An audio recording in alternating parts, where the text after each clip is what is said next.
welcome to this special on-ground event of AWS Presents the Unicorn Makers in association with CNBC-TV18.com.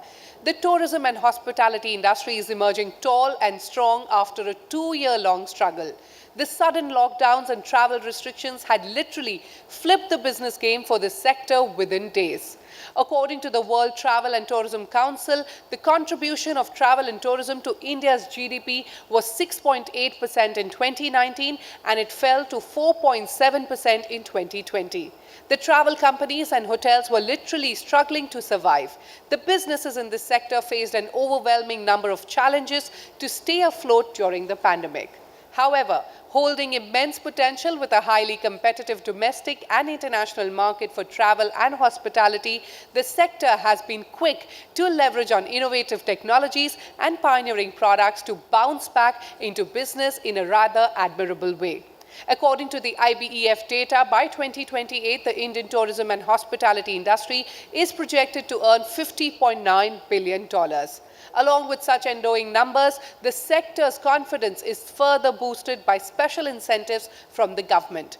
Today, at this special event on the travel and hospitality unicorns, we have leaders and stalwarts from the industry who will give insights into the sector's maturity with rapid digital transformation and how this has ensured that the services being offered by travel and hospitality companies are keeping pace with the highly dynamic consumer demands. So let's start these intriguing conversations that will help us in mapping the sector's journey of rebuilding, revival and resilience. Before we begin, here's a special keynote address by Puneet Chandok, President India and South Asia AWS on building innovation and resilience for the future. Ladies and gentlemen, please put your hands together for Puneet Chandok. Thank you. Good evening, folks.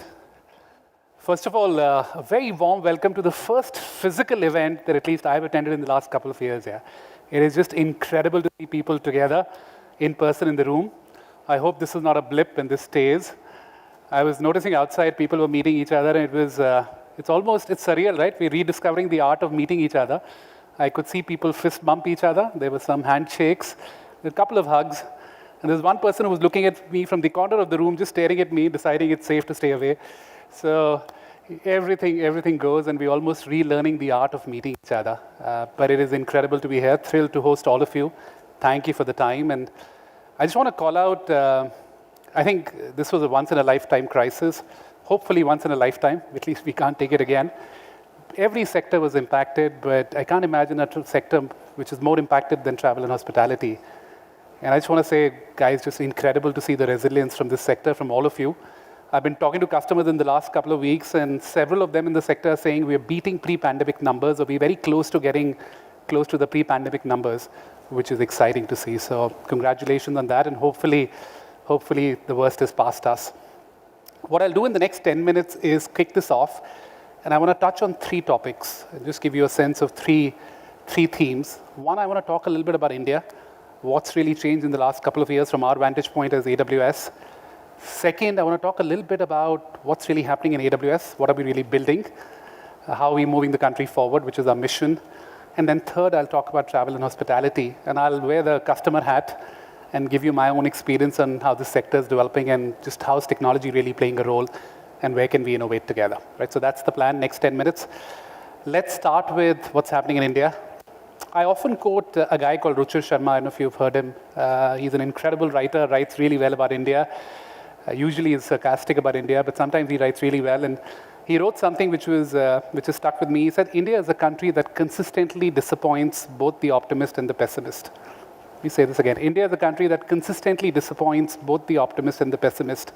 I think surprise is a better word than disappoint, but somehow we've always had potential as India, but we've always stayed at the edge. We've always hit a little bit below our weight.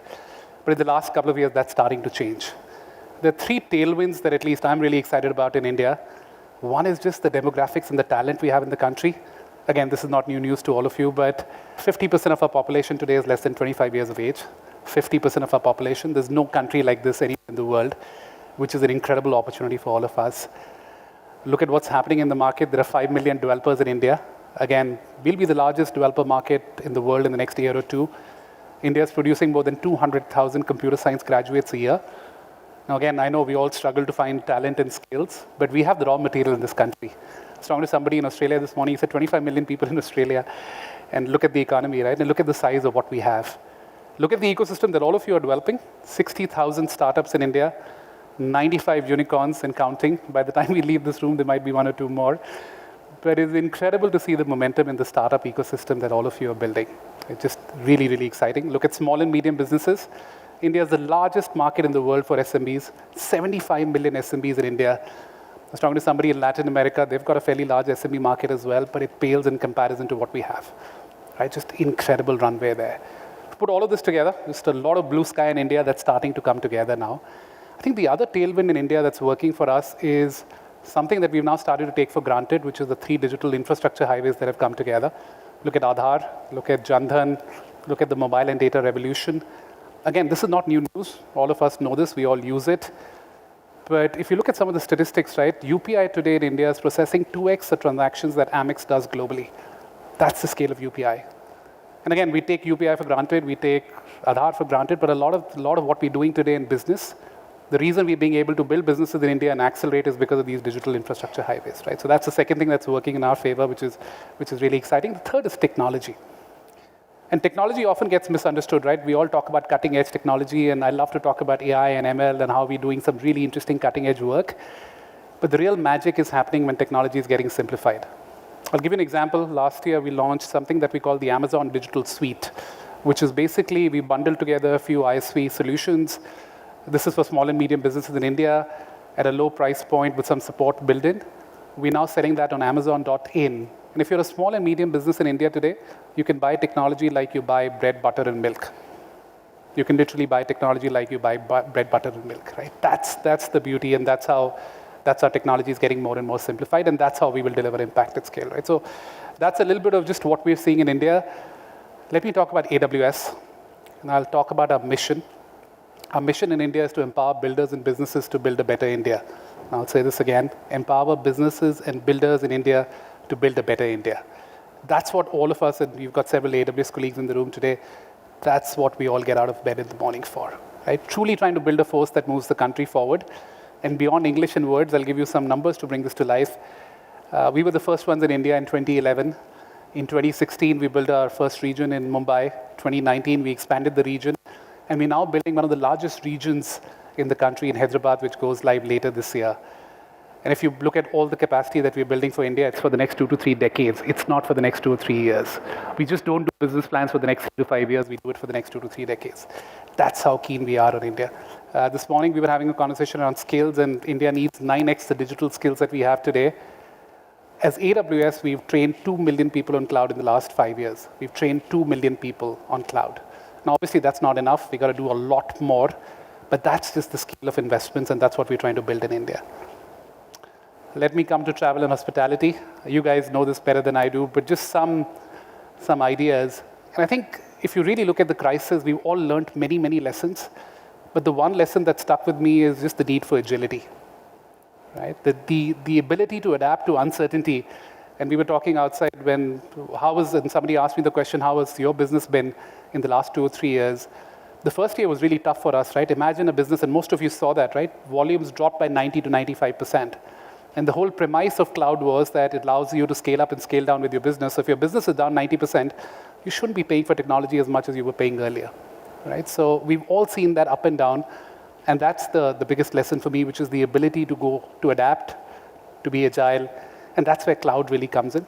Cloud reacts well to uncertainty. All of you know this. You're all adopters of cloud. And that's where we're trying to build, right? Just wearing the customer hat for a minute from a travel and hospitality perspective. And the beauty of this sector is you've got everybody is your customer. Everybody experiences this. And I think there are 2 or 3 things that customers are now expecting from all of you. The first is, and by the way, a lot of people say technology is disrupting this industry. I don't think technology is disrupting it. It's customers who are disrupting it. At Amazon, we've got this beautiful term that I always go back to called divine discontent, which basically means customers are wonderfully, beautifully dissatisfied, even when they report being happy, even when business is great.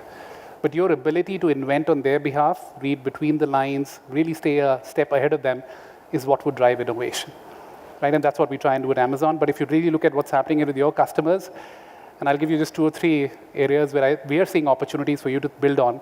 First is personalization. I mean, if you're a customer today, you don't want a one-size-fits-all approach, right? I don't want to be bombarded with a message that is not meaningful for me, right? It makes sense for you, right? Getting the right product at the right time with the right customer is where you make money. I'll give you the example of Hyatt, and we were just looking at the incremental revenues they've done in the last 6 months. They've done 40 million incremental revenue just by personalization, getting the right message out to the right customers. I was looking at the Ryanair portal. I don't know if you've seen that. That portal changes based on where you're logging in from, who you are, what location. It is personalized, it's relevant, and that's why it's impactful, right? That's how personalization is happening. The other is connected experiences. I'll tell you another story. Last week, I've been on the road. I was in Bangalore, checked into a hotel. It's a hotel that I've probably stayed 100, 150 nights in the last 3 or 4 years, so they know me. I've got status with them, all of that. But it took them 10 minutes to get all my details in from my address and where I work and all of that stuff. But that's not the worst part. The next day, I moved out from Bangalore, went to Mumbai, same hotel chain. The same process got repeated. And 5 minutes of my time is not worth anything, so it doesn't matter. But there were 5 people waiting behind me to check in. And it was just a pathetic experience. And it just felt so abrupt and weird, saying, listen, know me. You've known me for many years. I was in your hotel in a different city yesterday. You asked me for the same details, and you're now asking me for the same details again. That's not a connected experience, right? That's not a, and forget omni-channel. It was just that one physical channel wasn't working right? And that's where the opportunities are, right? Incredible opportunities there. The third is, a lot of us call our call centers and customer experience centers. I think we should start calling them customer delight centers. What's starting to happen now is your customers are now comparing you to an experience that does not even make sense. I'll tell you, the CIO told me that and I asked him, how do you want to buy technology in the next few years? He said, I want an Instagram for buying technology. I said, say that again. He said, I want an Instagram to buy technology. I said, doesn't even make sense. But that's what customers are now saying. They're comparing you to an experience that doesn't even make sense at times. So if they're used to an Amazon, if they're used to a Swiggy, a Zomato, whichever experience you want to look at, it doesn't matter if you're buying today insurance, or if you're selling insurance, or if you're selling a hotel room or a flight, they want the same experience, right? And that is where a lot of potential for innovation is. So those are the 3 things that I thought I'll just share just as a customer myself, just personalizing the experience. And AI ML has a massive role there, and we're doing a lot of good work, and I'm sure you guys are. But just think about deeply connected experiences and just truly delighting your customers, right? And even though they report being happy, they are discontent. And I can promise you today, the good part of being in AWS and in my role is I get to see enterprises, I get to see digital businesses like yours, I get to see ISVs, I get to see startups, I get to see SMBs. And I can promise you one thing today, there are people who are out there who are looking at your customers, and they're trying to find ways to delight your customers at half the price and double the speed. At half the price and double the speed. There is somebody out there who's trying to look at your customers and trying to find a better way to do it. And if you're not going to disrupt, if you're not going to think about personalization, if you're not going to think about connected experiences, if you're not going to think about delighting your customers, somebody else will do that, right? So don't let that happen. Quickly summarizing before I let the experts come to the stage and talk. One, I think just from my India perspective, I truly believe our time is now. It is an incredible opportunity. The world is feeling it. Everybody I talk to outside of India is feeling it, saying you guys are given what's happening just geographically, politically around us, you are in a great place at a great time. We've got a massive opportunity. There's a lot more blue sky in this country. Second is AWS. We believe in that mission, and we're truly trying to work with customers and move the country forward. And the third, for all of you from a travel and hospitality perspective, there couldn't be a better time to innovate. There couldn't be a better time to disrupt. You've got the technology. It's coming together. You've got the people. You're building the talent. And your customers are demanding a lot more. And the time is now to really truly think about disruption in a different way. With that, thank you once again. Thank you for being here. I'll bring Shruti back, and then we'll get on with the show. Thanks. Thank you, Puneet, for setting the tone for the evening.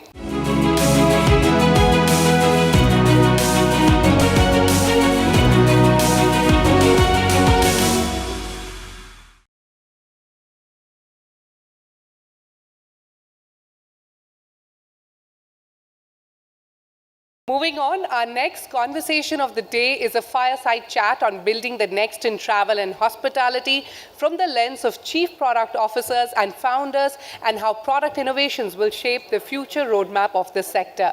Over the past few years, a substantial transformation has evolved the sector towards travel and hospitality 3.0. Companies need to adapt themselves to latest advancements in information technology. The adoption of cloud is key in providing easy access to web platform that offers more productive, efficient, and competitive services as a vehicle of sustainable development.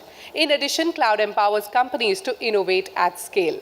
Hence, product innovation with the cloud has become a single source of truth for business agility, new products and data strategies backed by intelligent solutions.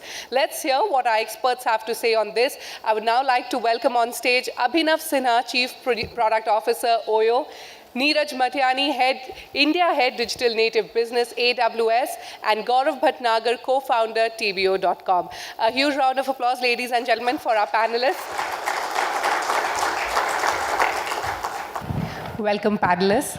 So, Abhinav, let me start with you because the Unicorn Makers is a special initiative where we highlight the significant role product makers, product leaders like you play, in helping businesses scale, innovate, and reach the next level. Abhinav, as we all know, travel and hospitality bore a huge brunt of the disruption caused by the pandemic, and now, thanks to the lockdown relaxations and, of course, technological innovations, we are seeing the sector reviving. Take us through OYO's transformation journey over this period. Sure, Shruti. Let me first say that, thank you for organizing this event. It's great to actually see so many people in person. This question, of course, for everyone from hospitality is very close to our hearts. We have gone through some really tough times over the last 2 years. I think, especially from a product perspective at OYO, I would say that if you look at all the levers that you have in your arsenal, whenever you face any challenge, whether you look at your people, you look at your processes, you look at technology, clearly, technology is the most versatile, most flexible. And therefore, we really banged on it for this transformation over the last 2 years. So ours is a business which has two very strong pillars, one on the consumer side, because we own the consumers directly. We also have deep relationships with the hotel partners on the other side, and both these technology stacks actually allowed us to really be agile and really build products for our patrons, for our partners and customers. So for example, the cash flow requirements for our partners took a very different meaning during the pandemic. Yes. So we had to go out and say that, we will do reconciliation and money transfer every day. It was not needed before that, right? But this was an innovation which was need of the hour, and only technology a product solution could allow you to do that. When you look at your customers wanted to know, if I'm going to a hotel, is the staff vaccinated or not, right? At the scale that you operate, we were able to enable this and convince the customers to come out and start traveling once the regulations allowed for this. So there were a bunch of these interventions on the partner side which allowed them to really come back, open their businesses, rebuild alongside us.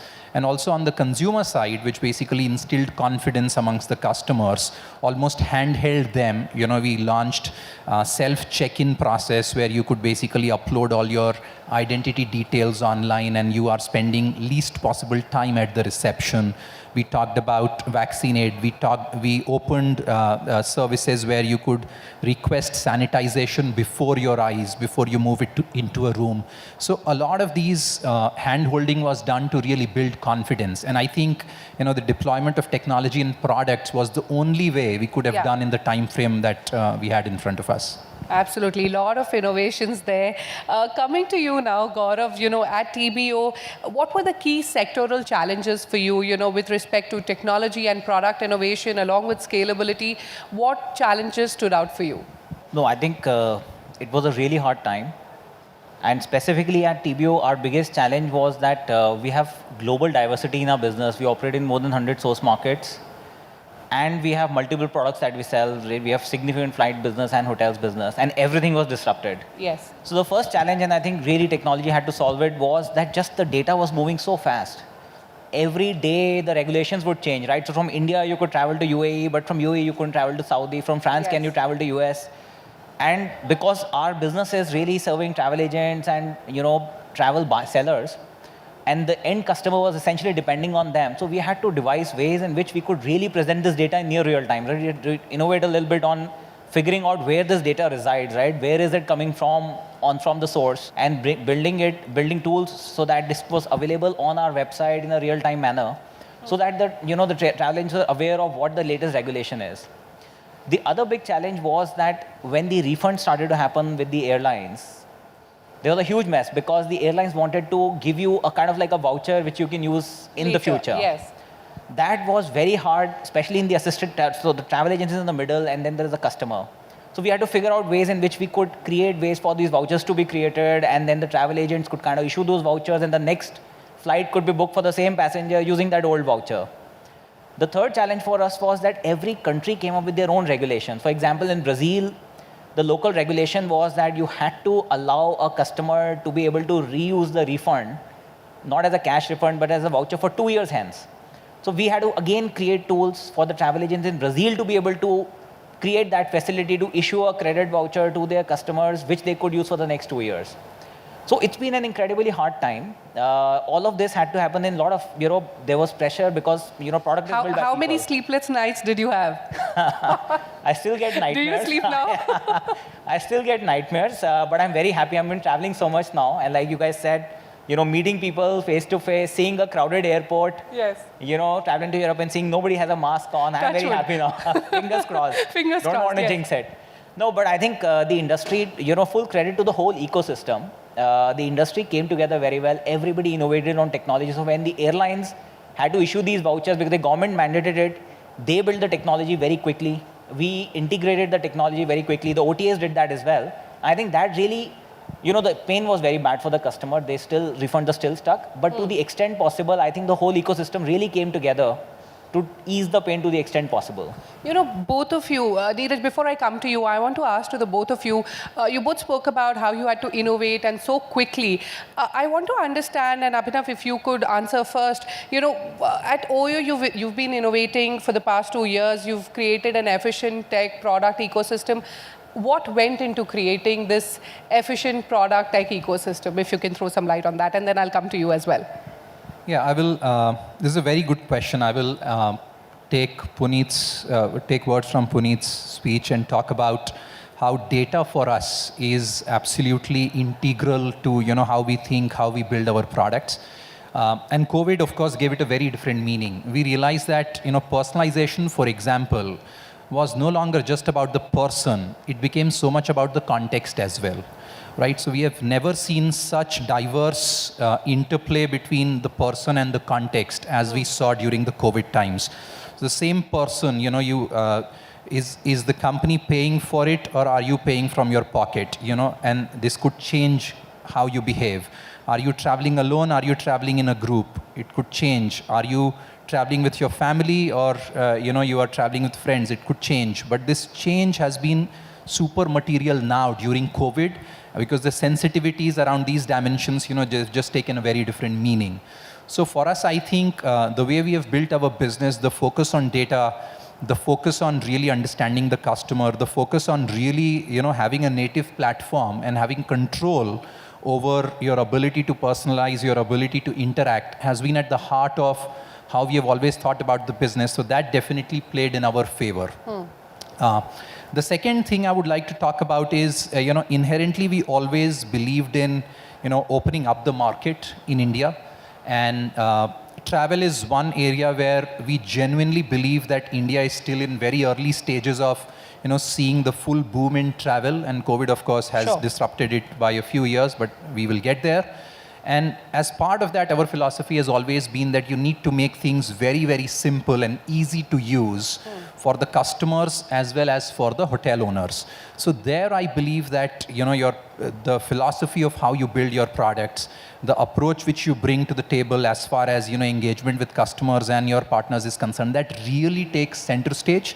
And we really think about, how many clicks before a job gets done, how easy it is to find something on the app, how easy it is for, a multilingual society like India to really see what is being asked and, get these complex steps done. For example, we have a product where hotel owners can come and self-onboard themselves onto the OYO platform.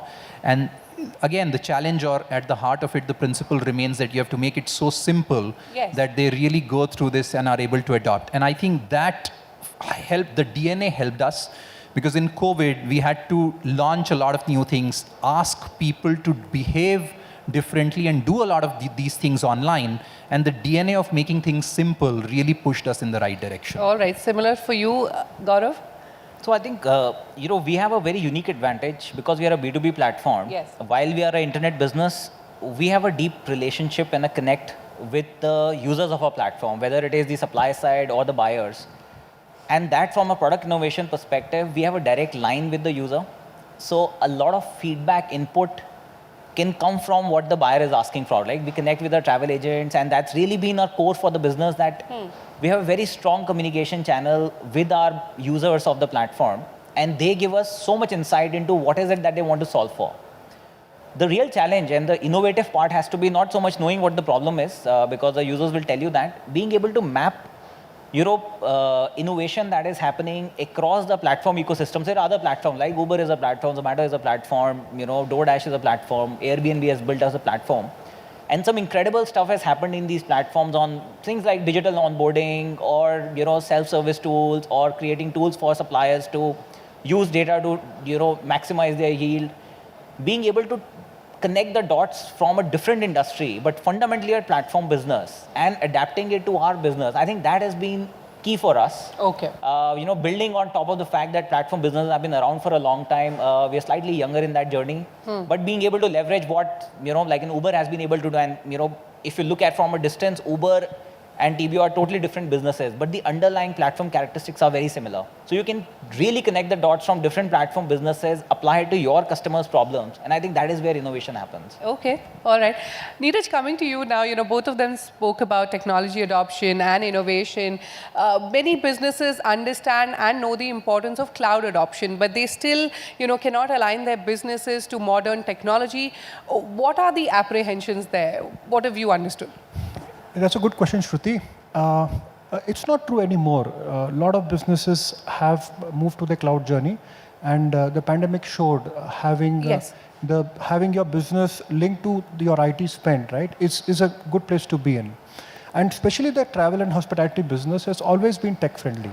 The business they are in, there's a need to communicate, get customers on, and they have also access to a lot of data, what customers prefer. And they have been mining this for a very long time to give good service and, of course, enhance the revenue. But in our experience, frankly, adopting cloud or the inherent technologies that cloud provides has less to do with technology, but more with culture, right? And there are a few things which we have learned. The first thing is that cloud is a strategic decision, and it has to come from the top. The leadership has to be committed fully into the decision. Otherwise, it's difficult for the people below to convince the rest of the organizations to make it happen. Secondly, the goals have to be set by the leadership, and they have to push the organization so that the adoption happens faster than having organically. The third, of course, is skills. Cloud is new for organizations who don't have enough skills, and those skills have to be hired, they have to be built, and AWS trains tens of thousands of people every year so that there is enough skills with our customers to hire, or for that matter, retrain their people to develop a cloud. The next is that a lot of companies kind of freeze that because they built plans which are pretty comprehensive when it comes to migrating to cloud. You don't have to migrate everything at the same time. You can have a roadmap, and we can help customers do that. For example, startups have used cloud to build disruptive models, to build new business models in the travel and hospitality industry, right? They've completely revolutionized how it works, whether it is B2C or B2B. At the same time, we have the traditional airlines, hotels chain who are using cloud for some of their applications which are more customer focused, like the apps which customers engage with, or using data and analytics to give better service, to run promotions, to enhance revenue. At the same time, make offers to customers which are more relevant to them. So you can have a mixed approach. You don't have to do everything at the same time. If you follow these, these nuggets, right, cloud adoption is easy and successful. Absolutely, absolutely. And leveraging on technology and automation has become very crucial. It's needed to, provide better customer experiences and services. Gaurav, at TBO, to what extent do you guys rely on AI-powered, automation capabilities to catalyze innovation? So AI, ML, and data in general plays a big role in our business. It's a very data-heavy business. One of the big things that we do with, especially with machine learning, is we build our sales forecasting model. So travel sales is very volatile. It is very multivariate. It depends on seasonality. It depends on source market seasonality, destination seasonality, and the seasonality changes because Diwali will happen every year on a different date, and Ramadan will happen on a different date, and so on. So we use machine learning to feed in previous year data, and data has been pretty screwed up now because of COVID, but historically it worked very well. Yeah. But that is one thing we do.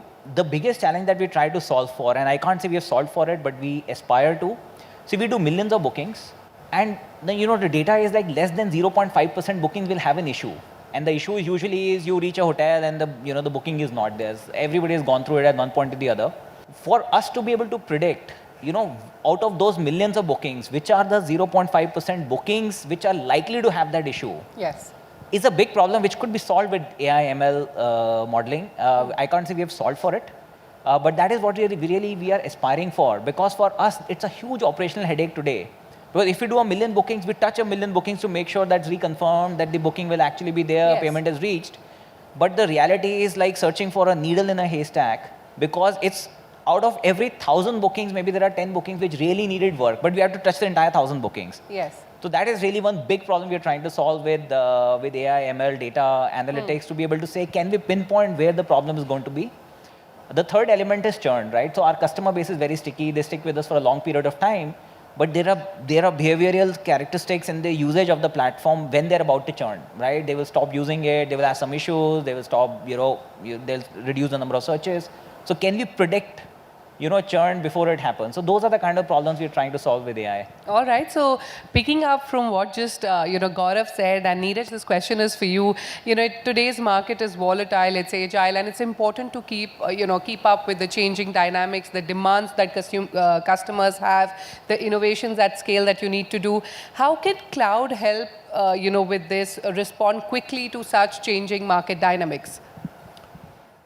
So there are a few benefits that I would like to highlight here. The one is, what is your business ambition, right?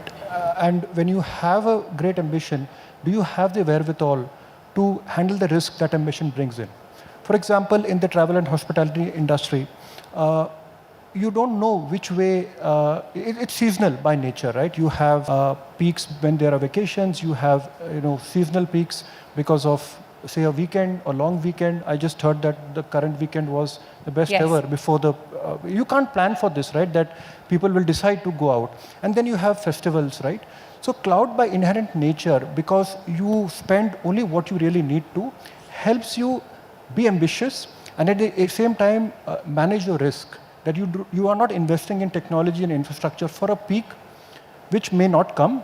And if it comes, you may just not have sufficient horsepower to handle that peak.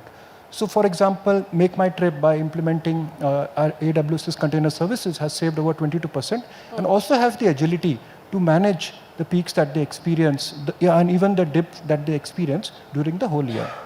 The second is, it's just not enough to mitigate risk and to save cost. It's also being able to capture the opportunities the market provides you. Like you have a situation where people want to stay for working and not just for a holiday. So when we saw in the pandemic, there were a lot of business which happened for vacations.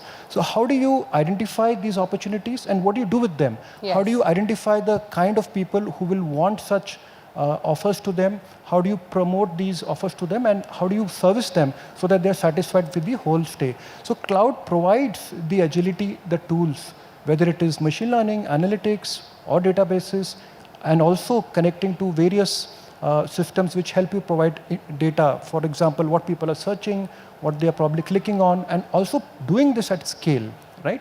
That is something which really helps you trap the business opportunities. Like Air Vistara is an airline which is really is a recent airline, and they have been through a lot of trouble because of the pandemic, which an established airline could easily handle. But being on infrastructure on AWS, they have been able to manage their demand better. And now you can see they are among the preferred airlines which people have. Yes, yes, absolutely. Abhinav, coming to you now, strong operational capabilities and using technology at every touch point is a hallmark to, provide standardized customer experiences. What are some of the other ways to elevate customer experiences, and how has product become, come to play a pivotal role in this?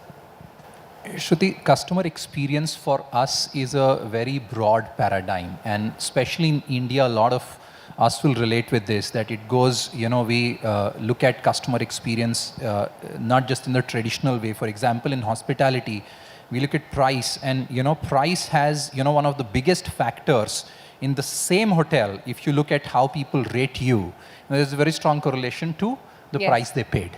Right, so for example, therefore, getting the right person to the right hotel is a very important problem, which is a customer experience problem that we have to solve. So when you look at that on our product, we have a consumer app, and all the consumers are going there and booking it. So the search and ranking, the way you do that, which again, uses ML and make sure that you are continuously evaluating and understanding the customer profile, but also the hotel profile, and matching these two becomes a very important solution, right? Because you want to make sure that the customer experience is good, and it's a mix, it's a match of, what price they pay and which hotel do they stay at. Similarly, when you look at, from a platform perspective, the whole pricing engine itself is a big enabler of customer experience. So think about now there is more and more acceptance that the prices will vary. But what has happened over the last 2 to 3 years, demand has moved more and more on demand. As more and more supply has come to the market, there are more and more bookings happening on the day of check-in in the hospitality ecosystem, or one day before check-in. And the prices have actually diverged quite a bit. So the pricing curve, you will see the range of prices is higher, but more and more bookings are happening in a shorter period of time. Yes. Which means, if you do not have the right algorithms, you do not have the right capabilities driving your pricing logics, you will basically drive huge discontent, right? And that personalization is key. So when you look at this, there are a lot of product-driven, platform-driven interventions, pricing, search and ranking being just a couple of those. But think about also, every person, which is something obvious, people like us traveling will understand. Your product only affords a certain real estate on your app. So you use tags and tell customers what's relevant for them. Someone wants to see a tag which shows them is Wi-Fi speed good or not. Someone wants to see if this hotel is next to a metro station or not.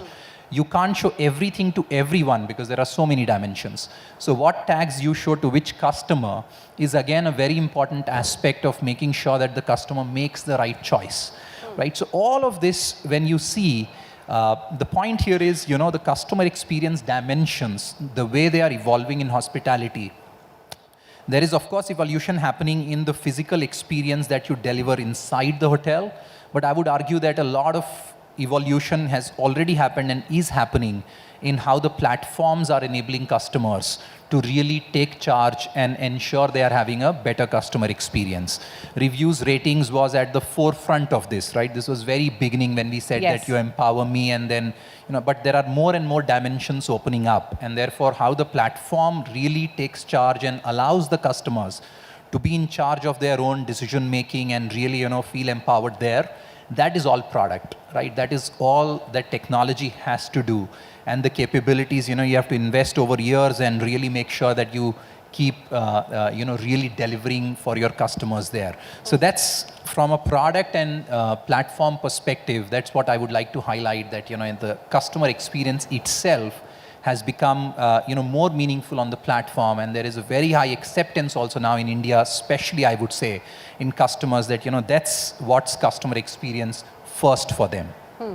All right, make a point here? Yes, Can go I ahead, make a Neeraj. point here? Yeah. So you brought up a very interesting topic when we were discussing outside, right? That Indian customers are peculiar, right? We want a budget hotel, but it should be full service. We want a full service airline at budget rates, and budget airline finds it difficult because really the airports are the same and a lot of the cost factors are the same, right? So we want, I don't know how you guys manage it, but We want to go abroad but carry our own cook because we want that food there. So we want kuch naya, but we also want a lot of familiarity, right? So I think one of the advantages, it's a lot of pain, I'm sure, for you guys and for the travel industry itself to manage this kind of a customer behavior. But if you can crack that, right, in terms of finding out what are the cohorts, who are the folks who want what, right, and then run promotions and then run services which help them, that really would be useful, right? Like you were mentioning, let me show what is relevant to this particular guest, because otherwise he will get confused by choice, right? How much he has. So I think with the services that cloud provides from a analytics perspective, whether it is churning out the right promotions for customers or the connected experience that Puneet talked about, that we need to, what will the poor clerk do there who's managing the counter because the data is, the system are not supporting them, right? Getting this all together on the cloud really is helpful for customers in the travel and hospitality space. And we are very happy to work with customers like yours to deliver the value that you need. Well, I would love to see all these experiences. I hope these startups are listening. Yes, go ahead, Abhinav. No, this is great, Neeraj. You hit the nail on the head. I think, Puneet, you brought it up beautifully, that here innovation in India, it will be very tough to argue that, organizations come up with ideas and that drive innovation. Customers have very demanding expectations, and rightly so. We all are consumers ourselves, and that drives innovation. And I will just give you an example where, again, cloud is essential to deliver all this. We know that in India, in hospitality, even today, especially in budget, pay at hotel, people want to make bookings and retain all flexibility where you want to show up and then pay. In peak days, of course, everyone tries to do a prepaid business because inventory is scarce, everyone wants to travel. And finally, for us, ML capabilities came to the rescue where we put the need of the customer paramount. You could actually do pretty well in the business by saying that, peak days are all prepaid. Yeah. But we basically still do pay at hotel and predict the probability of every booking to really, get consumed based on, a host of parameters, thereby retaining, what's important for the business, which is basically, you sell the room and someone comes and pays you for the room, but also make sure that the customers get what they want, which is basically an ability to pay at hotel. And that is possible because the cloud capabilities now allow you to easily configure and capture so many different data points and then triangulate, experiment, and learn over a period of time to really predict what's going to happen with every customer. So that's absolutely valid. Yes, and talking about customer experiences and managing customer demands, I would like to put my next question to Gaurav. You have a unique business model at TBO, your B2B, your B2C, your B2A, which is business to all. How do you ensure a customer first approach for this varied segment? Also, how does data-driven analytics along with technology help you basically manage this diverse set of users and manage their demands? So see, the overarching theme of our business is we cater to what we think of assisted travel. So somebody is booking on behalf of somebody else, right? So whether it is a corporate traveling and then there is a travel management company booking on behalf of the corporate, or a travel agency booking on behalf of a walk-in customer, or an independent travel agent booking a package on behalf of a leisure traveler, like a family. So that changes, that makes our product very unique because a lot of times you get a sense that, a B2B business would be a B2C interface with a password on top of it, but that's not true at all. When you put yourself in the shoes of somebody who's booking on behalf of somebody else, the advantage is that they have a lot of visual hints and data, which often you don't have when the customer or the user is anonymous. They know who this person is, they have probably booked for them before, they know they're traveling with a family, they're traveling for a honeymoon.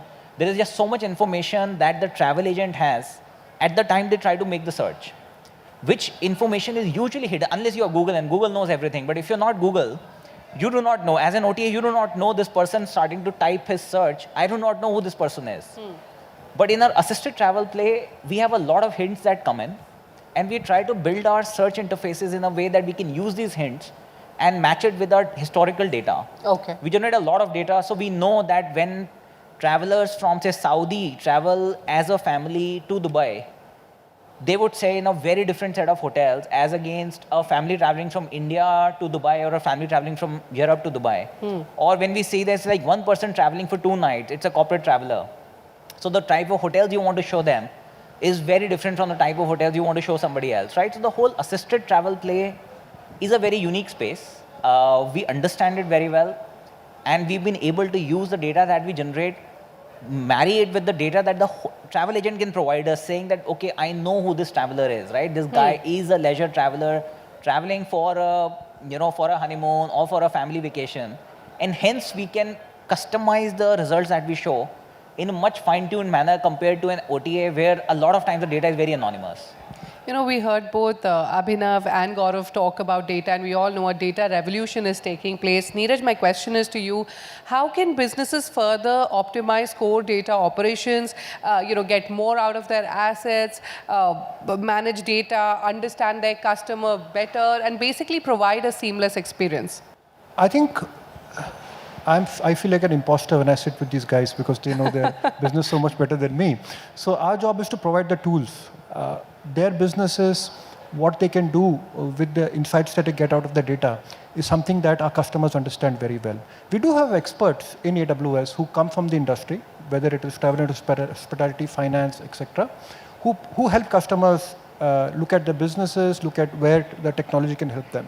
But let me give you a simple example, right? How we help our customers. Customers typically have data in various silos, right? In the travel and hospitality industry, there are so many partners that you connect with, right? And even within your IT setup, you have so many different databases. You're collecting user behavior, you have a revenue system, you have a system where you look at loyalties. There are various systems, and these leads to silo, which customers put together in what is called a data lake. Yeah. Now, S3, Amazon S3 is the most popular data lake on the cloud, essentially because of its unmatched reliability and the feature functionality it provides, correct? So customers put data on S3, and then they use this data to do their analytics and data crunching. To start with, we provide Amazon Lake service, which helps customers build a data lake within a few days. And then this data can be moved around within AWS to the various purpose-built services which are available for analytics, whether it is EMR, whether it is Kinesis, or even Amazon Quick Sites to visualize the data they are presenting. And this data can be used by business folks in whether it is product guys, whether it is people in sales, marketing, to take decisions, to generate the relevant promotions, to look at what is the kind of service that we should provide to customers, to look at the feedback which customers are giving you, and then take decisions which are much more fruitful. If you don't use a service like S3 and the other services that we provide, building the system is very expensive. And I come back to my point that would you be ready to make this investment when you're not sure what the return would be? But with AWS cloud services, you are not spending everything upfront. You're not locking something for a long period of time. You run your experiment. You pay the cost only for that experiment, and then you decide whether you want to scale it up or you want to go to another experiment which will be more fruitful to you. Sure. All right, picking up from what Neeraj was just saying, and Gaurav, how do you think this innovative data and scalable data engineering solutions will shape the future of the travel and hospitality industry? See, in our business, there is a huge data asymmetry today. As platforms, we sit on a lot of data because we see millions of searches, but millions of searches lead to thousands of bookings. The hotels on the other side only see those thousands of bookings come in. So there's a big information asymmetry. We are seeing demand, but the hotels are only seeing the actual bookings happen. Yes. Right? So there's a firm belief that if we are able to break this asymmetry, take our data, expose it in a meaningful manner for the hotel, especially for the hospitality industry where inventory is very perishable and demand is very fragmented.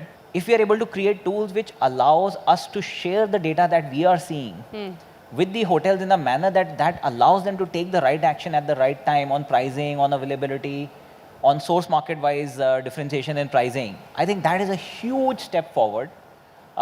It should happen because the data is all getting generated. All of us see that a huge amount of searches are happening in this weekend. Traveling from India, because India is, India weddings are going to happen and then people will travel for honeymoon after that. So we can see it happen.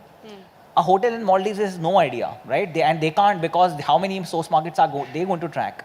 So as platforms, if we are able to build tools out which allow us to unlock this data and share it with the hotels in a meaningful manner for them to be able to take action and say, okay, for Indian travelers, I'm going to do, you know, 3rd nights free if you stay for 2 nights or something like that. I think that is a big value unlock that can happen, that can really, you know, unlock the value of the data for the biggest player for the principal in the ecosystem, which is the hotel.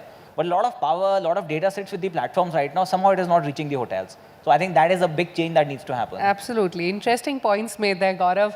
Abhinav, coming to you, to have a seamless customer experience and to maintain your stand as a leader in the industry, what do you think is more important? Productivity enhancing technologies like cloud computing, data analytics, or deploying innovative technologies like AR, VR, and artificial intelligence? We definitely see cloud as much more than just efficiency driving capabilities, right? So for us, I think where we are in our journey today, or even I would argue where Indian hospitality is today, we will see, just come to think of it, India is an economy which is growing faster than the world economy. Within the Indian economy, hospitality and tourism is growing faster than Indian economy. Within hospitality and tourism, hotels are growing faster than overall hospitality and tourism. Within hotels, budget hotels are growing faster than overall hotels. So we are just in a place where, there is explosive growth in the macro, right? And there we believe the capabilities that cloud brings is the essence of that will be that, it will accelerate growth. It will accelerate the movement of people from offline to online. It will allow faster experiments. It will allow, as Neeraj was mentioning, it will allow very quick experiments to really test the waters and really scale up innovations which allow us to get there faster. So it's not just for me, a lot of basics need to get done. It's not about the efficiency. It is more about really unlocking the core value for customers. And AI is absolutely, AI/ML is a part of, what cloud brings to us. Whether you think about, Puneet was talking about multi-channel approach and engaging with the customers. Hospitality is one classic segment where a lot of work happens offline. It's people interacting with people. And that is where, the failure points we are talking about is because, the app and the people ecosystem, they just don't talk to each other. So all of that coming together is a great opportunity. You have the basics of personalization is a great opportunity. So ML is definitely a part of the cloud for me. And I would say that, before we jump to, there will of course be opportunities, not ruling it out, in virtual reality and other spaces, but basic innovation, platform innovations to get more people online, serve them the right fare at the right price, and delivering this at scale is something which cloud will be enabling first. Okay, so Abhinav has placed his bigger bet on the cloud. And Neeraj, my next question is to you. When disruptions were uncontrollable, cloud became a sort of a recovery mode to maintain business continuity, to, for operational efficiencies. I want to know from you, it's obviously become an indispensable part for scaling operations. But what makes cloud adoption a prerequisite to achieve, a greater business aspirations, to achieve more scale? Some of these points we have covered in our discussion, so I would like to focus on a specific area. One is to adopt cloud and achieve efficiency, achieve better reliability. The other is to use the underlying technologies to really enhance your business in the right manner. And this requires a little bit of thinking, a little bit of connecting the business aspect to technology, and it requires some expertise to do it in the right manner so that the necessary results are delivered. Like the example Puneet gave of Hyatt, who achieved 40 million in enhanced revenue just by recommending room upgrades. Simple thing, right? Just by recommending room upgrades, they achieved 40 million high revenue, which is kind of free money, right? Because the rooms were there. You just had to give them, otherwise they would perish, right? So we bring in some help to our customers to do this. One is, like I explained, we have the industry expertise to understand the business challenges the customers face. because these experts have worked in the industry itself, so they are familiar with the challenges they face. Second is a lot of ideas come in those workshops, which the customers wouldn't have thought of before, or at least they wouldn't have thought that how we can flesh them out and actually implement it. The next is how do we, once the business needs are known, how do we convert it into a technical requirement, which the IT teams can implement, right? So it moves from business to IT. So there we have our expertise from a solution architecture perspective, from the architecture blueprints we have for various solutions that customers commonly implement. The next is, like we said, we can experiment fast and we can take it further, right? We can just do a proof of concept. And for doing the proof of concept, the necessary expertise may not exist with customers, or they might be busy because they are doing so well, they are growing a lot, so they are doing other work. So we have labs. Experts come in, run the proof of concept for you, deliver results, and then leave it for the customer to enhance it. We actually go a step further, where we have a team who develops prototypes for customers. So you want to build a new feature, you want to build a new product. So let's take a small piece of it, get the experts, they'll build it for you, they'll show you what it does. And once you're happy with it, right, we will then transition it to your team to develop it. And most of this happens without the customer having to spend anything, or if a small amount, and not using resources which are busy in revenue generating activities. I think when you engage with AWS and access all our resources and the expertise that we have, right, the cloud is used in the manner where it delivers great business results, like Hyatt's $40 million. All right, okay. So, we've spoken enough about the advantages that cloud and cloud computing has. But Abhinav, coming to you, tell me, how does this technology adoption, be it cloud, AI, VR, AR, VR, all these technologies that we're talking about, help realize the untapped potential for the sector? How do you view the future of the travel and hospitality industry? Well, as I said, the macro is really in our favor, right? So especially in India, if we talk about this, the hospitality industry is really, really well set. And, again, customers will keep driving more and more innovations for us. But what I see, two dimensions where I definitely see a lot of engagement and a lot of, innovation happening in the future, of course, using cloud potentially as the platform. One, I believe that you will have brands that really understand the customer better, brands that own the customer will continue to get larger and larger share of that wallet. So brands, owning the customer itself will be the most expensive proposition. So which means the other way around, brands that get to own the customer will proliferate into other parts of their wallet and will get a larger share of their wallet. This in travel and tourism has been tough to do. And I believe, in the future, next 10 odd years, you will see more and more of this. Companies like TBO have done a great job because they get to own the end-to-end journey of the customer, but not many platforms today can claim to do that. So that is one dimension. The second dimension, I would say that, again, because of all this inherent change in behavior will continue to drive more and more on-demand consumption.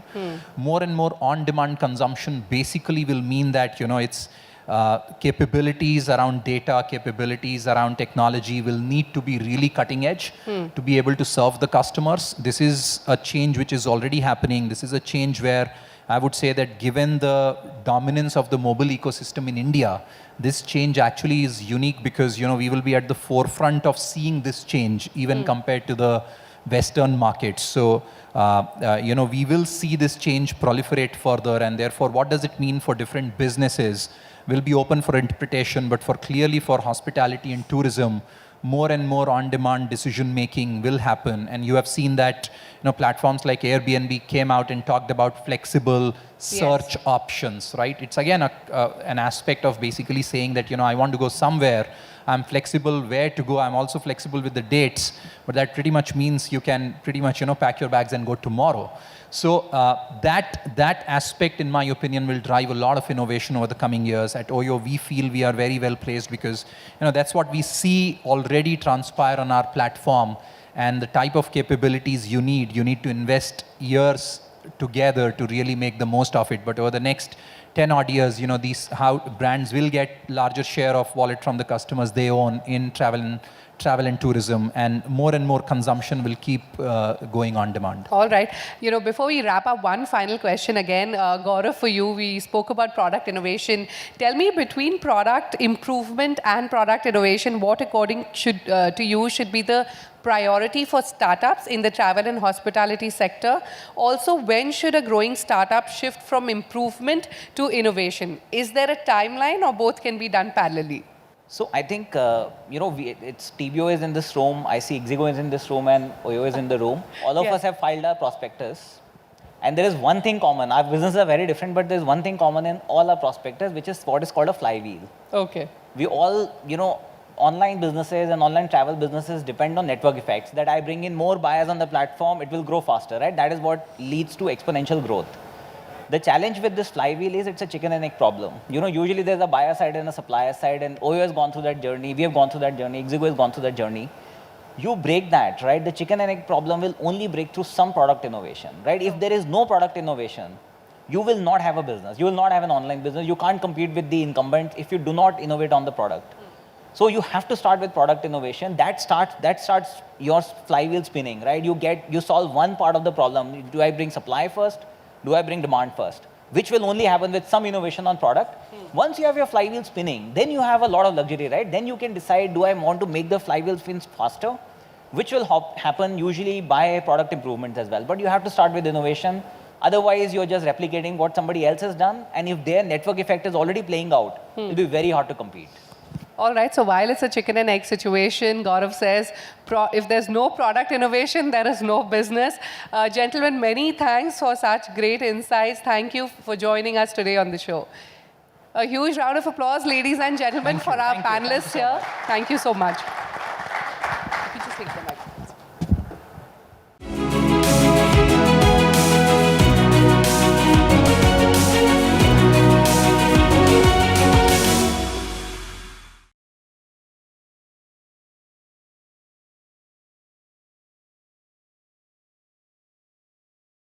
To talk more about this, I'm now joined by Satinder Singh, Head Solution Architect, DNB AWS, Alok Bajpai, Group CEO and Co-founder at Ixigo, and Ankush Nijavan, Co-founder and Director at TBO.com. Welcome, gentlemen. A huge round of applause, ladies and gentlemen, for our next panel. Welcome, panelists. And my first question is for both Ankush and Alok. Take us through some of your key learnings for the travel and tourism sector in the new normal. How were the last 2 years for you? Alok, why don't you start first? Sure. I think the industry has gone through unprecedented times. I mean, I think we've all seen downturns. Ankush has been running the business for a very long time. We've been running it for a decade and a half, and I think we've seen all kinds of downturns, but this was a humanitarian crisis. This was an all-new level, and there was so much unpredictability when it came. I think the biggest learning for all of us has been how to deal with unpredictability, right? Because even today, as we speak, we don't know whether there's something that's going to happen tomorrow, and we are all planning in a way where we say, okay, what if, right? Yes. And I think that's just a mindset change that we have internally, saying, look, keep your eyes and ears open. Things can change very rapidly. How fast you adapt to that change is what defines whether you're going to be able to see the other side, right? And I think dealing with it through a humanitarian lens, in this case, both when it comes to customers as well as your own team, was something very important for us, right? So, whether it was empathy in making sure we get refunds on time, or whether it was, making sure the whole team is united. I mean, we all went through a lot of personal crisis as well. A lot of people lost family members during COVID. It was, and I think how you deal with it as a team, both when it comes to customers and employees, is really, for us, like that really brought everybody together on a mission. Like Alok just said that, nobody was prepared for the pandemic while you've been running businesses for a long time. Alok spoke about what if. So Ankush, share with us your key learnings. So I won't repeat what all of us went through, but I think, I think to actually stand tall and be brave in front of meeting and, talking to your partners and your both in supply and demand was one of the key things. I think as a leadership, we made sure that we are available. The trust factor, I think, was extremely important because people were struggling, whether it was refunds, their passengers standing at the airports at odd hours, questions and answers which we had to answer, which I think what I've faced in the last 24 months has never happened in building TBO for 15 years. The other thing I think was market reputation. I think this is something which everybody realized in the 2 years, which are the difference between the men and the boys in the business. I think that's something which I think we've defended ourselves very well. We made people get their money on time, whether it was the airlines, whether it was the agents, because they had to pay back the refunds to their partners. The other thing which was a learning, we diversified into many products within the B2B space. I think we were just focusing on air and hotels, but I think we've beautifully transited. It was time when we sat back and think, what else can we do? So there were businesses which were born during this time, so that tomorrow, God forbid, something like this COVID, I really wish it never happens in our lifetime, but at least there are new revenue drivers for us now, just not from our core business, what we were doing. I think communication with your team, because everybody was worried what's going to go on. I think the communication was very transparent with our colleagues across the globe, and everybody was suffering. And I think we became lean. There was a lot of people sitting in the company who were actually not contributing. So when you actually reboot yourself and you think, could we do this? So this was not that we had any major kind of downsizing, but there were some, kind of gaps which were not required. So that's something we became a much leaner organization. Absolutely. So like the both of you said, it is absolutely essential for businesses in the travel and hospitality sectors to ensure resilience along with innovation. Of course, part of their DNA is to be able to navigate market uncertainties. Satinder, tell us, how is AWS, playing a role here to make businesses in this sector bridge the gaps between, markets uncertainties, technology, implementation with all their products? So I think fundamentally, there are a set of technologies that play a very important role. And fellow panelists and people before us have talked about AI/ML as one of the key technologies there. Let me pick a specific use case of that, which is forecasting. Sure. And I think there was a lot of discussion on how do you deal with the uncertainties during the last 2 years. And forecasting becomes a very, very important capability. So what we did was, we around 1 year back, engaged a lot with customers in travel and hospitality industry across all sizes, across different maturity levels, complexity. And what we wanted to study was the impact of forecasting on their business. And what we found was that if we are able to improve forecasting accuracy by 1%, for a business roughly that does maybe a restaurant or a hotel or an airline route that does around $2.5 million annually. If we are on the sales side, improve the forecasting accuracy by 1%, it improves operating income by 4.7%. And at the same time, if we are able to use forecast and improve the accuracy on the cost side by 1%, the net increase in operating income is 6.7%. Now that's remarkable. Yes. But I think, consider this. Now, I think, what are the challenges that are associated with forecasting and how does AI/ML help? So I think fundamentally, I'll just take a minute to explain this. The first factor is the traditional model of forecasting using things like event, weather, and using traditional techniques like exponential smoothing. They are not effective because now you need to look at very, very different set of diverse parameters. It could be GDP, it could be unemployment, it could be fuel prices, it could be vaccinations, all those things. So which means that the nature of inputs and number of inputs are fairly high. The second problem on this is what Gaurav called as a needle in the haystack problem. Now the challenge is needle is getting more precious and the haystack is becoming bigger, right? So again, traditional technologies don't serve. And that's where machine learning plays a very, very important role, because you can start with basic algorithms like NPTS, ETS, or move to more profound ones like Profit.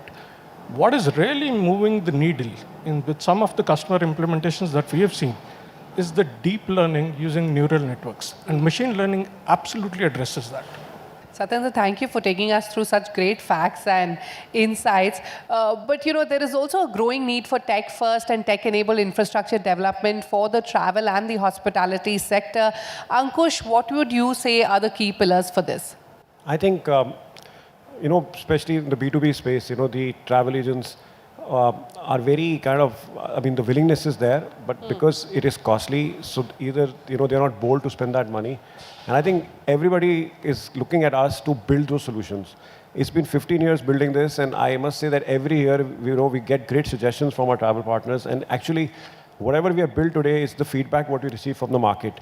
Second, it's just not travel agents anymore. There are super apps coming in. We have OTAs who are working with us. So everybody has a demand which is very specific. Some of, obviously, who are much more evolved, have much more kind of need for what we should be serving them. And obviously getting such a large product offering, itself, and serving global inventory, be it air or hotel, solving payment problems, etc., is something I think is what we are trying to do right now. And obviously, even a basic stuff like a white label or an API, which is pretty basic now, was obviously very new in the last 10 years back. But today, even the travel agents, are willing to even, are now looking at, adopting these technologies, which I think was 10 years before. But there is a lot of willingness, and I think it will continue to grow. And I think people are used to now searching, which obviously because of various apps apart from travel, which are there as well. Okay, speaking of technology, Alok, I would like to understand, in a time where travel was completely off the table, how did Ixigo evolve to kind of, cater to consumers now in the new normal? Yeah, no, I think, when the first lockdown happened, we all went into a huddle and said, now what? Because bookings were down to zero. Nobody models a business without revenue, right? I think we started fundamentally by looking at customer problems, because as a company, we always had a very, customer-centric approach to building new products, right? So we were like, okay, what are those emerging problems we need to solve when things do come back to normal or slowly come back to normal? And we realized that, two big areas that needed attention were refunds, right? Everybody in the room, I'm sure, had a stuck refund somewhere with an airline or an OTA. And nobody was answering your phone call during that time, right? I mean, all of us have been through that. And we saw the pain of the customers during that, and we said we need to do something about this. First of all, we went all hands on deck. I personally did customer support for a week during that time, because there was not enough people anybody had to do it. But secondly, we said we need to automate a lot of this stuff, right? And throughout the whole ecosystem, not just us, airlines were not equipped.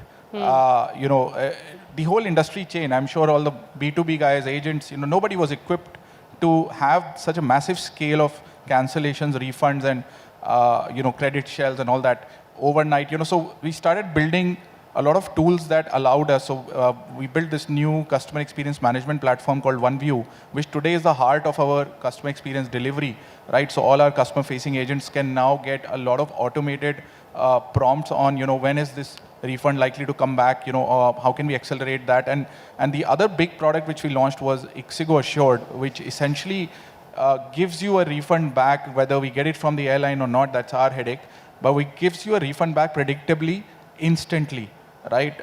And today it's become our flagship product, right? So this was conceived during the lockdown, built in a hackathon over 2 to 3 weeks during the lockdown, and launched the day flights opened up again. Wow. Right? So I think it gave us this impetus to think about new problems that we can solve, and kind of we continue to do that today.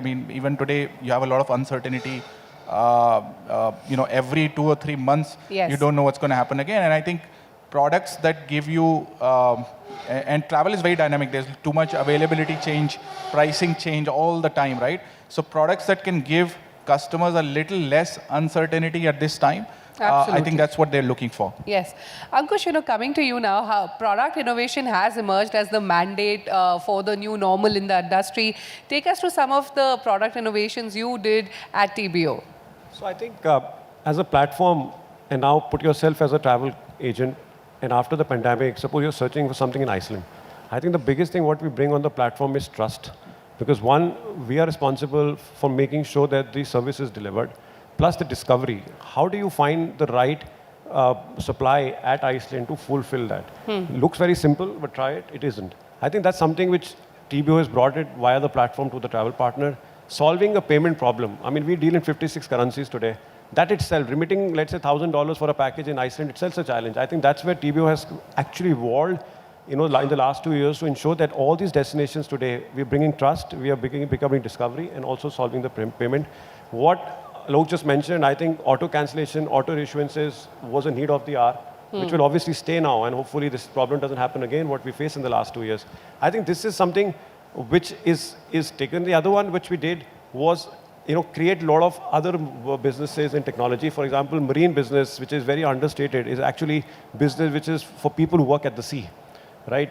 We actually created APIs so our travel partners can service that market, because that was one business which never stopped during the pandemic.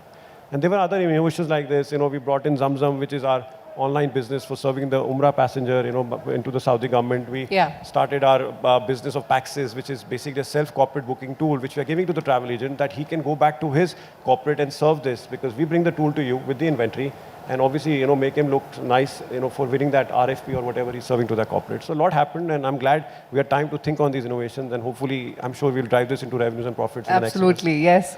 There is no one-size-fits-all solution for unique challenges that companies have. Satinder, tell us, how is AWS tailoring its solutions to help businesses basically, cater to these ever-changing demands and needs of the consumers? There are two aspects here. And the first one is, if you fundamentally look at nature of cloud is not built for a specific set of customer. So it's not that you are a small customer, hence you are entitled for this scale, these capabilities. Yes. Or you are a large customer, you are entitled for bigger scale, wider set of functionalities. If you look at the whole nature of cloud, it ensures that there is a uniform platform available to meet scale and performance requirements and availability requirements and functionality requirements, regardless of type of customers. That's point number one. Point number two is, if you look at AWS specifically, we have over 200 services across wide range of use cases and technologies. This could be machine learning, AR, VR, IoT, compute, storage. So these 200 services give a breadth and depth for people to build their applications and scale them. The third element that I wanted to add is, as a solution architect team, we have built something called Solutions Library. So these are almost like 2,000 plus solutions with very, very prescriptive guidance on the reference architectures that's available for customers to build their use cases, their business use cases, and know exactly the need of the services, what kind of a service will meet those requirements. And it could be things like Puneet talked about, connected customer experience, contact center modernization, or even forecasting or other machine learning, personalization as an example. So know exactly, you get a prescriptive guidance, these are the services, this is how you build, this is how you scale. All right. At Ixigo, Alok, you've been evolving to, cater to the changing needs of the customers. You spoke about some of the innovations you did during the pandemic.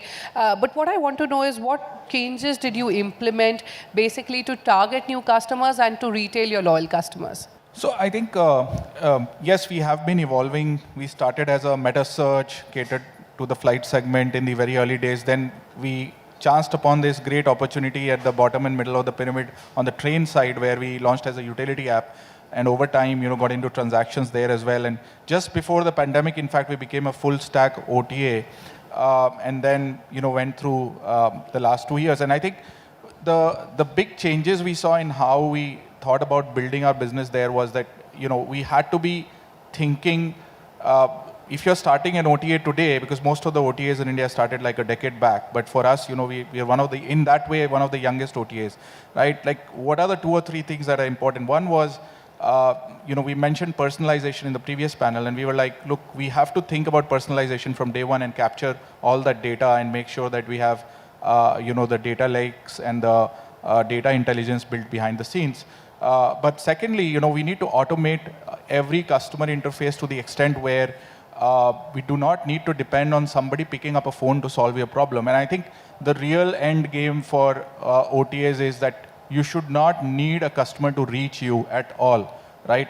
But there are steps to get there, and the first step that we did was we launched Tara, which is our automated customer assistant.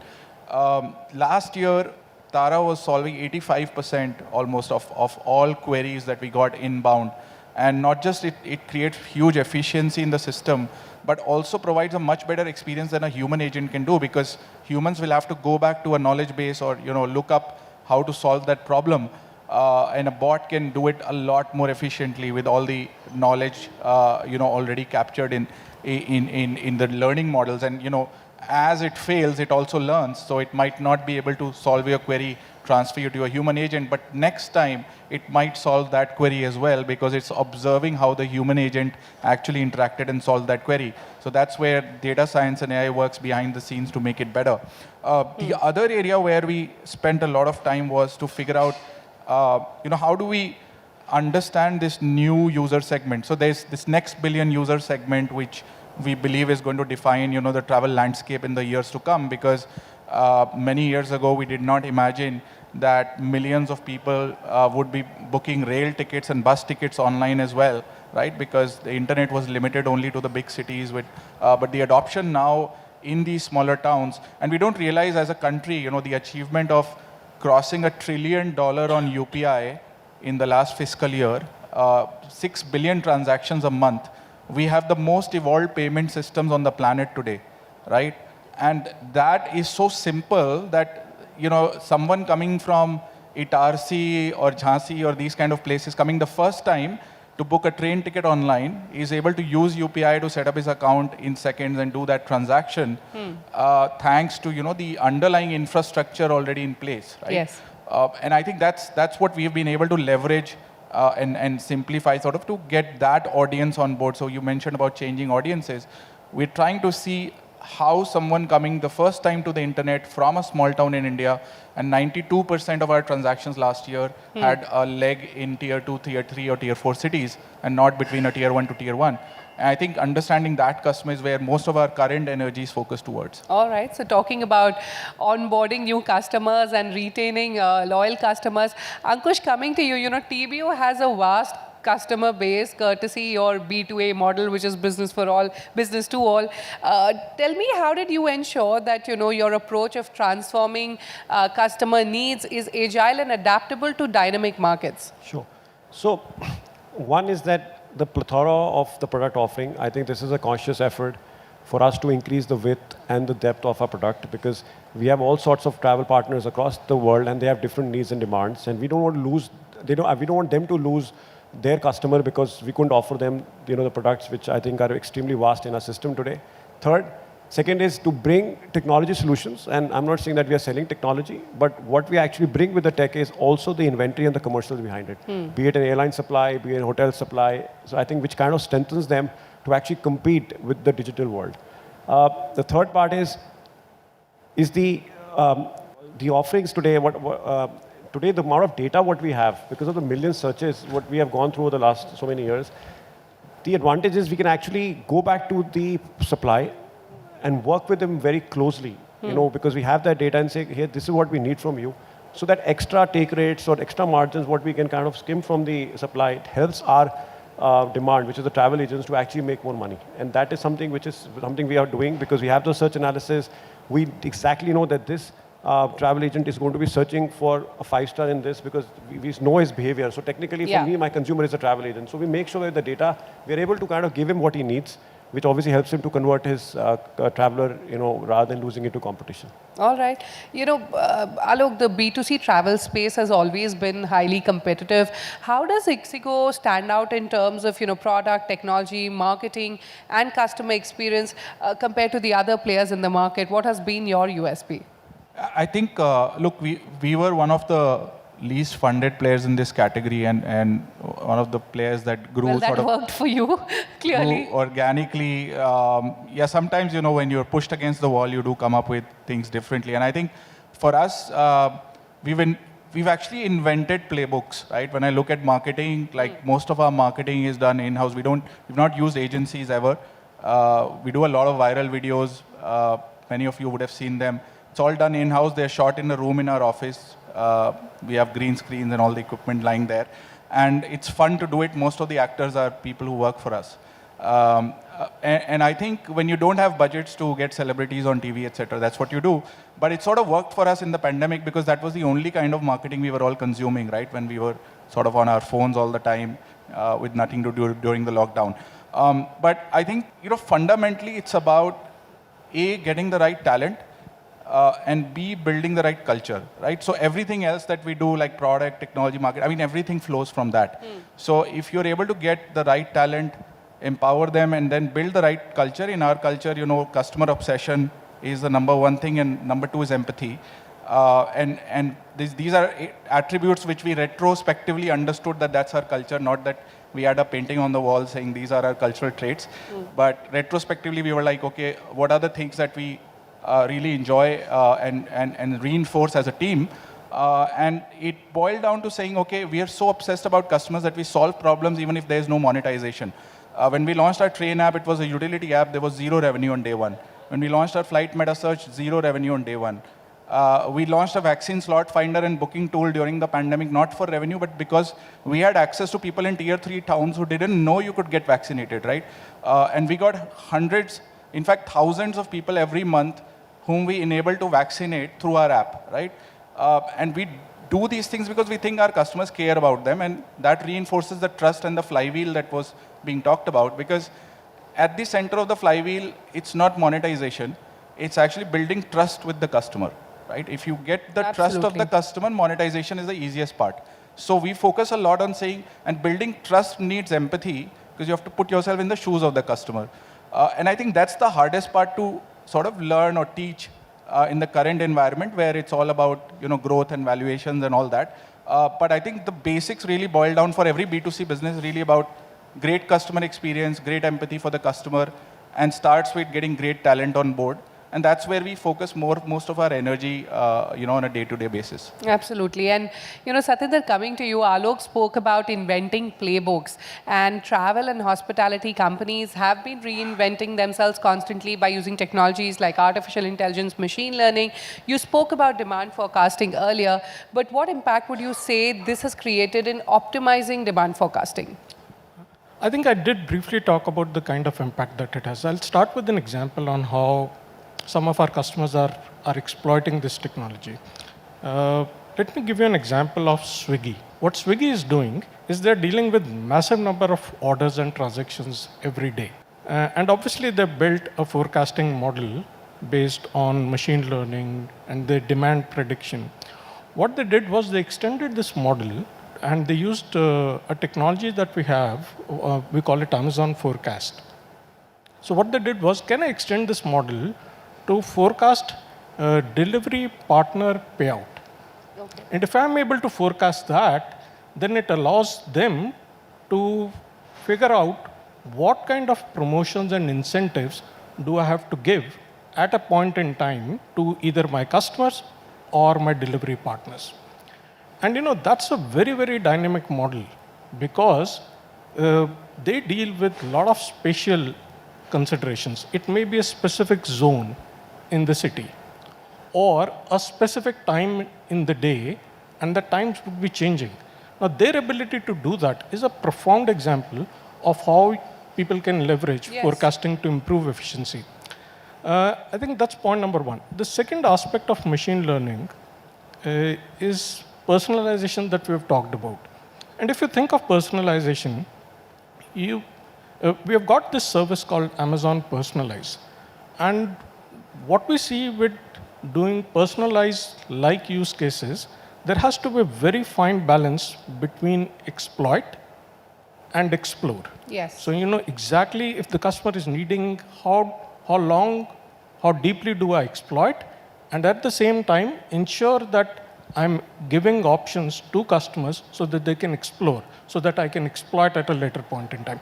And I think that does require, if you look at from a skill standpoint, that requires a lot of profound machine learning knowledge, which is very easy to consume via these APIs. So both Amazon Personalized and Forecast is just available as an API that you can consume and rapidly start building your business use cases based on that. Absolutely. Satya, very, very interesting points made there. And, Alok, coming back to you, data science and AI basically have become important business and customer experience enablers. What are your learnings and applications of AI? Tell us, how can travel businesses benefit from them? Yeah, no, I think just to go back to a couple of examples that I gave, one was Ixigo Assured. So Ixigo Assured is essentially like a fare type where we give you a full refund, right? Now, how to price that in itself is a classical AI problem. You have to look at cancellation cohorts of the past. You have a lot of data to the extent that, you also want to price it differently eventually for customers based on their behavior. But in today's world, even more uncertainties that we need to plan for is we now use when was the last wave as an input, because the probability of when a next wave is coming and there'll be a spate of cancellation is very important to build in. So you won't find the same price if you look today and you look 3 weeks down on the same route, because we are also building in all that on the back end with our data science. Also on Tara, which is a very complex product, we do not use any off-the-shelf bot software. We built it grounds up. It's been like 4.5 years now into building that, almost 5 years. And there, again, there's NLU on one side, which is understanding what the users are typing.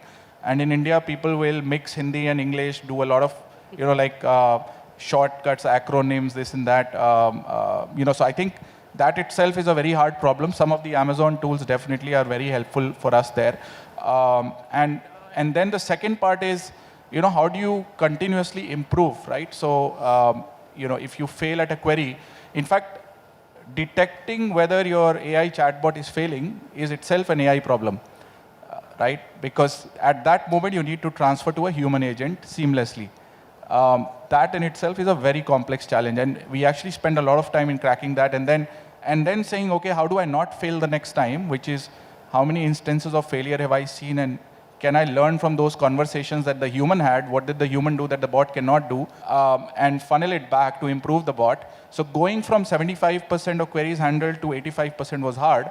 But now we're saying, can we push the envelope and go to even 90% someday, right? And every percentage increase there is that much harder than the last one. And I think the last milestone really, which I don't think anyone has gotten there yet, is to say, look, when it comes to even deals and discounting, right? Why should you offer the same level of deals, discounting, etc., to all your customers, right? There could be someone who actually needs it. There could be someone who doesn't care about it, right? And I think the industry at some point will move to a level where people will see different deals depending on time of day, depending on which sector you're flying, depending on the system's understanding of whether you're flying for a corporate reason or a personal reason. And I think most of the travel agencies are trying to sort of get to that level of understanding, because discounting is a race to the bottom, right? But doing it smartly, where the customer behavior and you do it only to the extent where it actually helps you convert without having a CM negative transaction, I think that's where the end game really lies. And Yes. For companies like us who have always been frugal, we do spend a lot of time understanding, okay, how do we make sure that the conversion rate improves, but we don't burn a huge hole in our pocket, right? Because it's easy to throw money and make the conversions double. But point is, where's the optima? How do you find that local maxima, right? And that itself, again, is a complex problem. Absolutely. Also there is a lot more to emerging technology that meets the eye. Most businesses have limited tech know-how to comprehend the potential of technologies that can empower them with some very powerful tools for improving business outcomes. Sandhya, tell us, how can businesses harness the complete potential of the emerging tech offerings that AWS provides to basically enhance and scale their business growth? Sure. There are two aspects here. The first one is really around fundamental capabilities of cloud, and we briefly discussed that earlier as well. If you look at what cloud does, is regardless of size and complexity of the customer, they provide equal access of technology. I call it democratization of technology.